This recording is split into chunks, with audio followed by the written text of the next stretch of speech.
welcome to this very exciting forum. It's exciting for me because this is a great learning opportunity for me, my colleagues, and also I look forward to a lot of discussion on how research in computational social science can inform policy. And I also would like to take this opportunity for myself to learn more about how we can actually make good use of our scientific findings. I'm C.Y. Cheung, Dean of Social Science from Hong Kong, Chinese, from the Chinese University of Hong Kong. So I would like to open by welcoming all of you to this policy forum. This policy forum was motivated by our observation that, well, although we have the technology, to really keep track of the development of the pandemic, trace the origin and also the context, and we also have the vaccines available. But nonetheless, success in pandemic control really requires the cooperation of all the citizens in our society. So as the Dean of the Faculty of Social Science, we've been encouraging our colleagues to do research on how social science research can contribute to knowledge in pandemic control. So we have the title of this forum as winning the war on COVID. So today, I'm really happy to be one of the organizers of this forum. Another major, actually, I would say the primary organizer of this forum is our Hong Kong Institute of Asia Pacific Studies. And the institute have been very proactive in promoting the policy research, into promoting knowledge transfer, so that our research findings can be translated into actionable policies. And in the past, the Institute have already organized quite a few policy forums. And today, the highlight is on how computational social science can contribute to policy on pandemic control. So I would also want to acknowledge the contribution of my colleagues from the Faculty of Social Science. They will share with us their latest findings on this topic. So amongst our speakers will be Professor Guan Meibao, Professor Tony Tam, and also Professor Wei Yuan. And I would also want to thank Ms. Annie Choi for being the keynote speaker in today's forum. She is the Permanent Secretary of Innovation and Technology of the government. So I think today we are also very fortunate to have quite a few leaders in the policy fields related to this topic. They are going to share with us their insights and experiences and to give us some ideas on how we can make use of our research findings to inform policies. So I know that we have a really exciting program going on, so I don't want to take up more time of this forum. So perhaps I should now turn to Professor Fanny, who will be introducing our keynote speaker today. Good afternoon. It's my great honor to introduce our keynote speaker, Ms. Annie Choi Sukhan, Permanent Secretary of the Innovation and Technology of the Hong Kong SAR government. Ms. Choi joined the administrative service in October 1986. She has served in various bureaus and departments, including the former Environment, Transport and Works Bureau, Commerce and Economic Development Bureau, as well as Financial Services and the Treasury Bureau, etc. She was the Commissioner for Innovation and Technology from 2015 to 2019 and has been the Permanent Secretary for Innovation and Technology since July 2019. And Ms. Choi has been very supportive of our university innovation research. Please join me in welcoming Ms. Annie Choi. It is my greatest pleasure to join you here today at this forum. But let me tell you the truth. It is also my worry to be here with you today. Just look at the theme of the forum.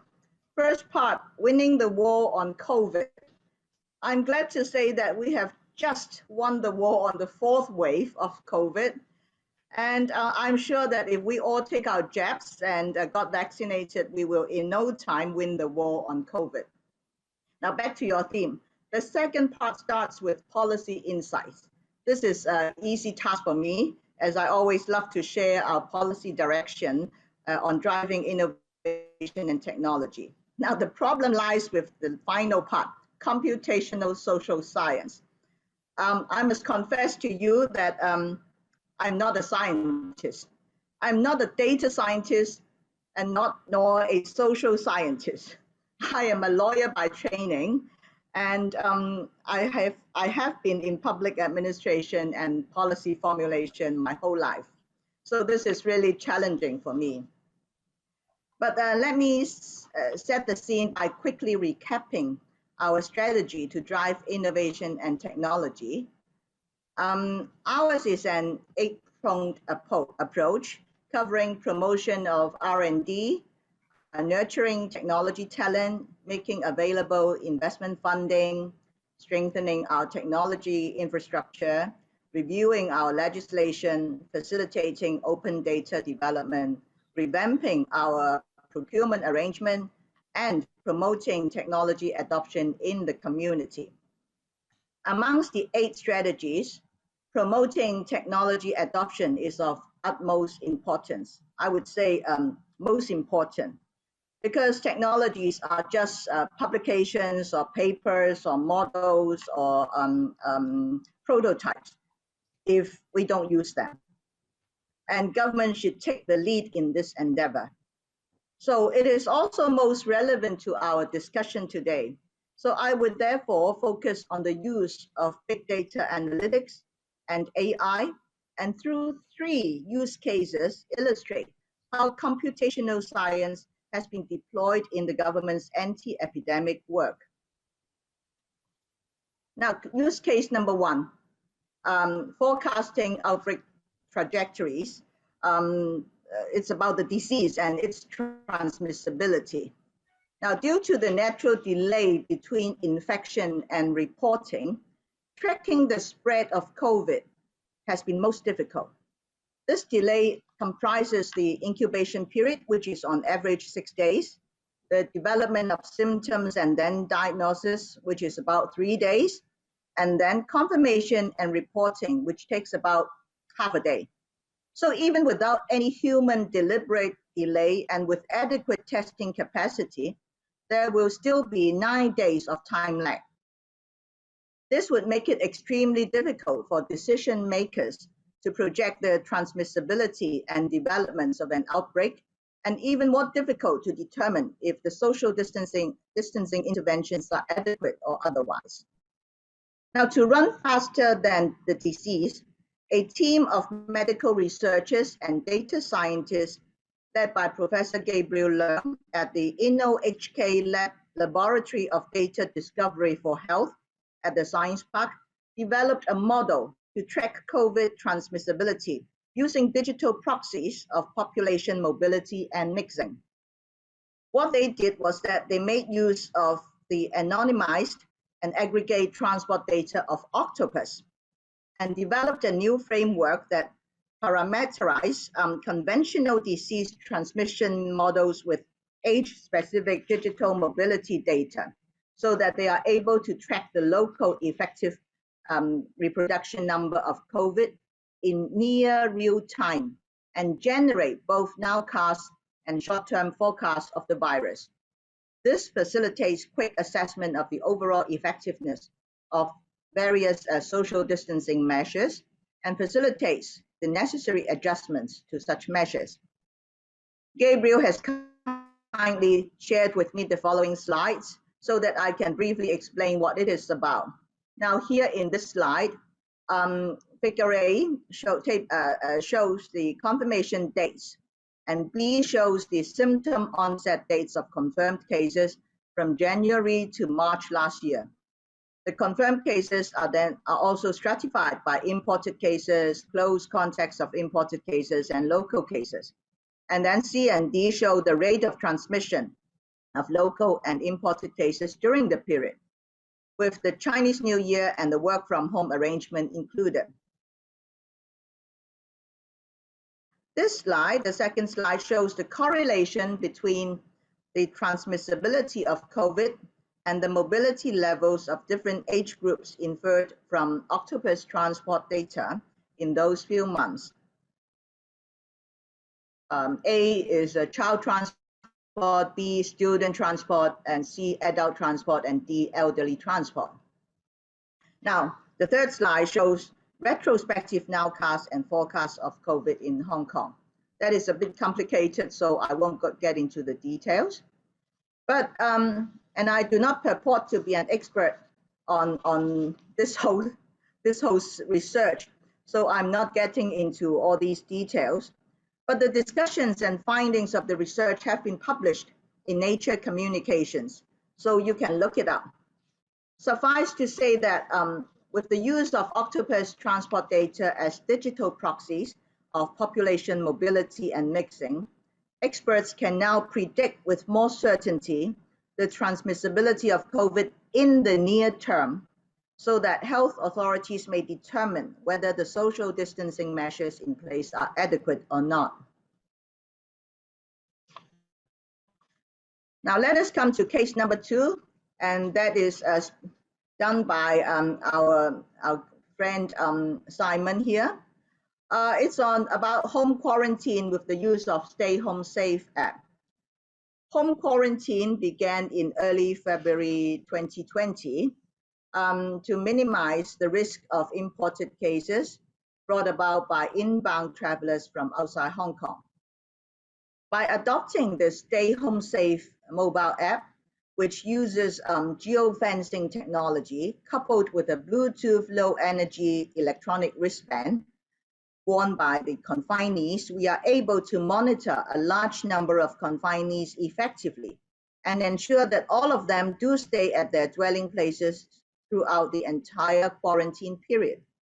By detecting the wireless signals at the confinees' dwelling place, the app and the wristband create an invisible fence for each confinee, and any changes in the signals will trigger an alert at the control center. At the same time, it does not track the whereabouts of the confinees, thus preserving their personal privacy. This innovative solution was jointly developed against the clock by the Logistics and Supply Chain Multi-Tech R&D Center. We call it LSCM.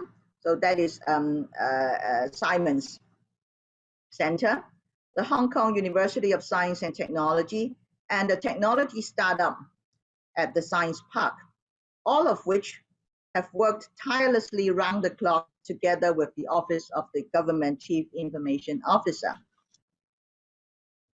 But this wristband is not without problems, as the app can detect a large amount of signals, and given the large number of confinees at the same time, there is a good chance of having false alarms. And following up these false alarms would mean the waste of resources, both at our control centers and in some cases, law enforcement officers. So LSCM has thus used the signal data, AI, and additional software to develop profiling, thereby weeding out almost 80% of the false alarms and enhancing the accuracy of the alerts generated at the control centers. For the confinees, this means less nuisance, and for the monitoring team, this means less abortive work.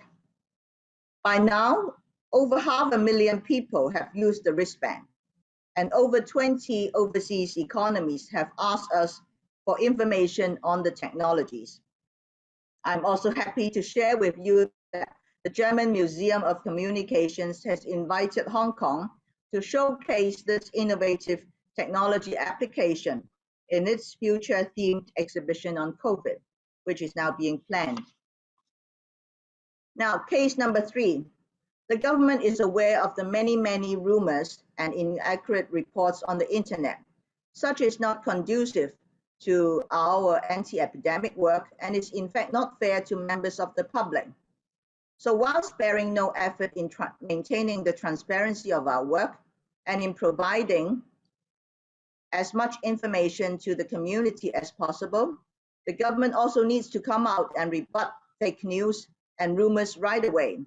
We have, under our own big data analytics platform, launched the social media text analytics system, whereby government bureaus and departments may have instant access to comment and sentiment analysis of social media forums and can devise rebuttals as early as possible. Now, here are just a few examples. So I hope by now you can see that we do mean business when we say that government would take the lead in adopting technology, particularly AI and big data analytics in our work and in our anti-epidemic work. I will leave it to you to deliberate what more you and I can do with computational social science to make Hong Kong a healthy, safe, and smart city. Thank you. Thank you, Ms. Choi, for giving us a very detailed overview of what our government has done to combat COVID-19. In a way, Hong Kong has done pretty well in terms of keeping the various waves of the pandemic under control. However, we are under constant threat, and our technology has to catch up with the virus as well. I hope that we can utilize all kinds of computational science technologies in addition to what the government has been already using in terms of the technical as well as medical aspects of innovation to help to work together with the community to keep our community safe. So please join me in thanking Ms. Choi again for her keynote address. Thank you, everyone. Thank you. At this point, let me pass back to Dean Chiu to chair the plenary session with the three plenary speakers.